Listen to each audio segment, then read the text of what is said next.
will take the palace bridge to go to the central part of the city. The bridge that was named after Winter Palace and designed in 1916 is the main bridge of St. Petersburg.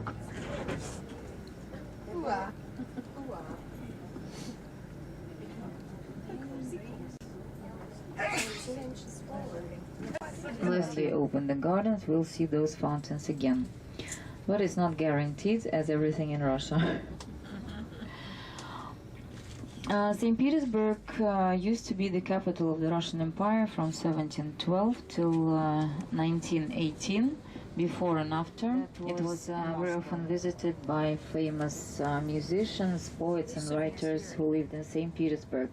One of those people was poet number one in our country, Alexander Pushkin. They say that he sat from this place. It has a big collection of old books, and the library of Voltaire that was purchased by Catherine the Great is also here. To the right there is a little garden that is called Catherine's Garden. You see the sculpture to Catherine the Great, and in the background the yellow building of the Alexandrinsky Theater, Beloselskih, Belozerskih. This palace is famous with the fact that Felix Yusupov, he was kept here under the home arrest. Felix Yusupov was the member of one of the wealthiest families of Russia. The Yusupov family owned 5 palaces in our St. Petersburg.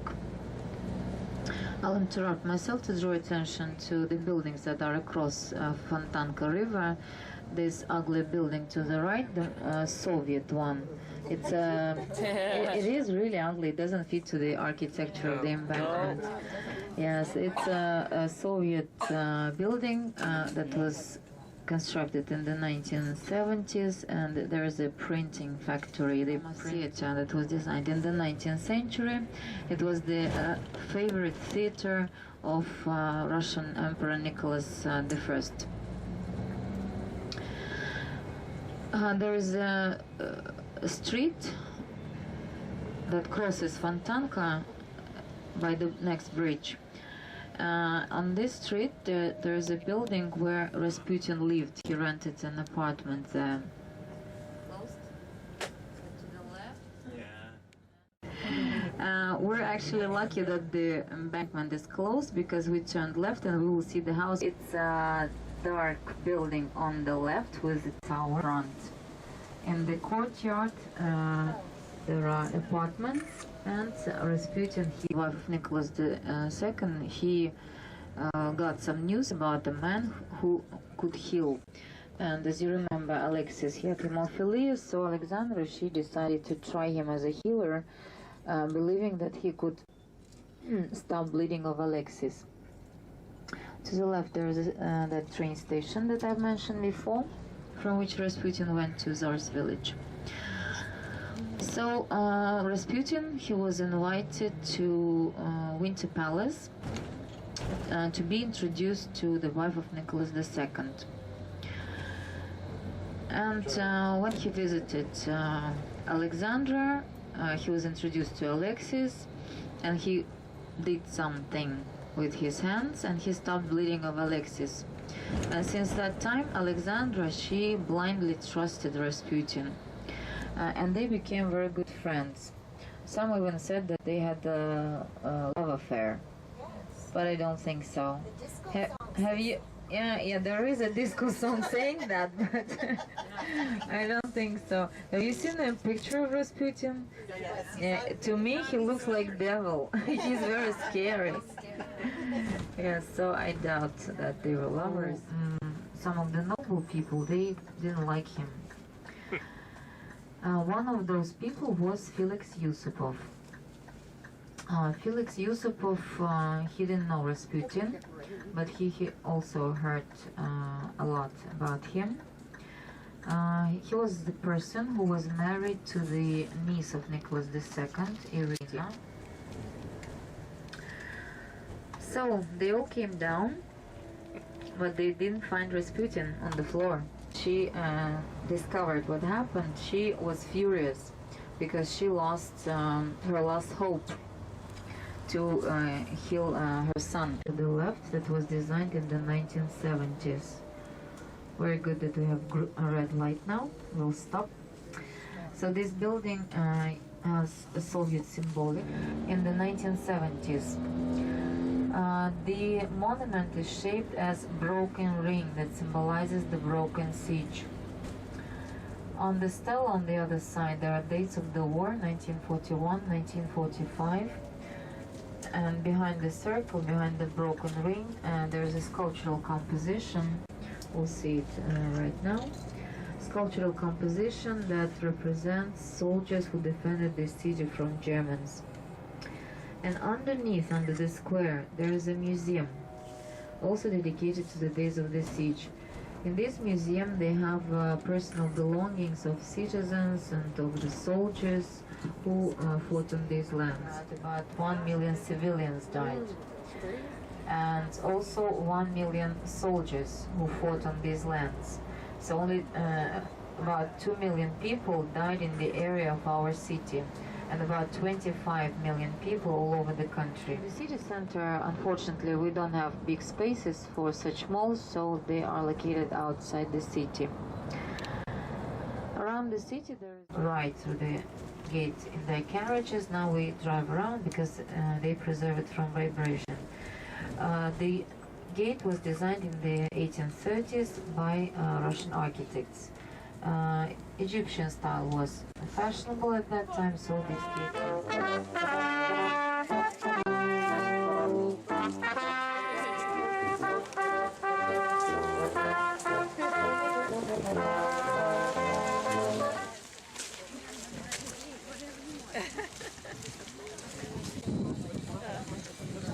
Oh yeah. Oh my God, look at that. Look at the people that can't make it around.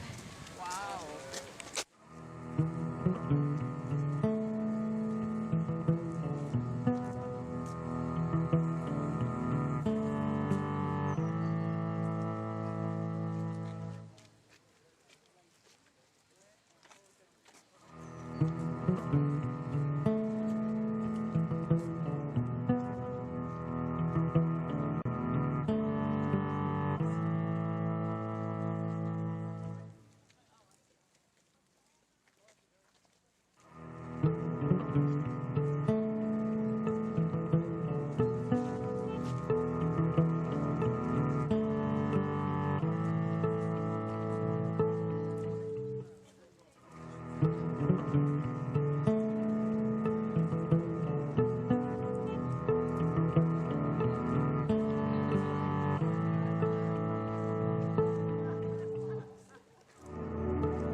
And it's my chance to thank you very much for your attention.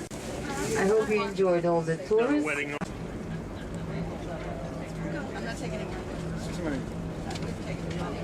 So he's your patron saint now because you're traveling. On the corner to the left there is Estonian church, and we turn to the street where the synagogue is located. Just in a few seconds we'll be there, as we don't have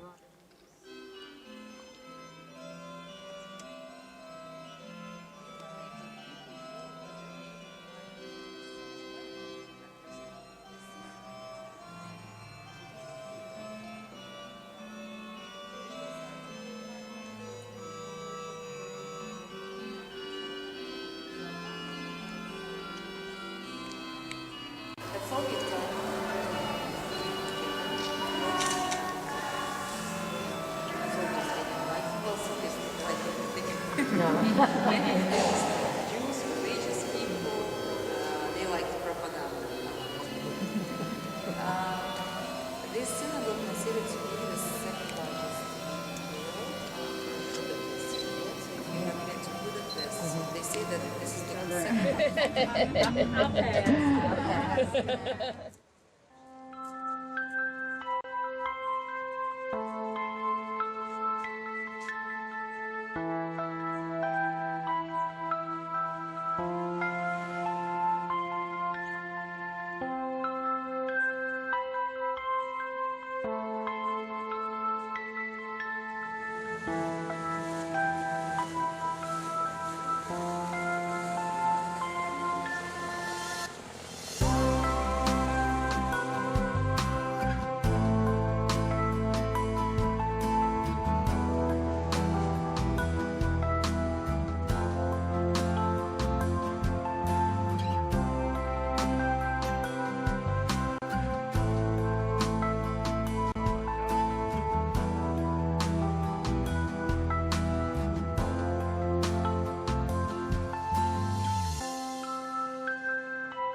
From Toronto to Atlanta.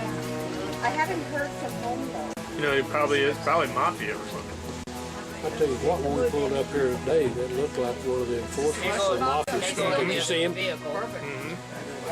they're gonna follow him to the black vehicle. Oh, look. Yes. This vehicle right here, they brought the guy out and they put him in the other car. Now they're in this black van. Oh, still in the high security. That must be the guy on the third floor. Yeah.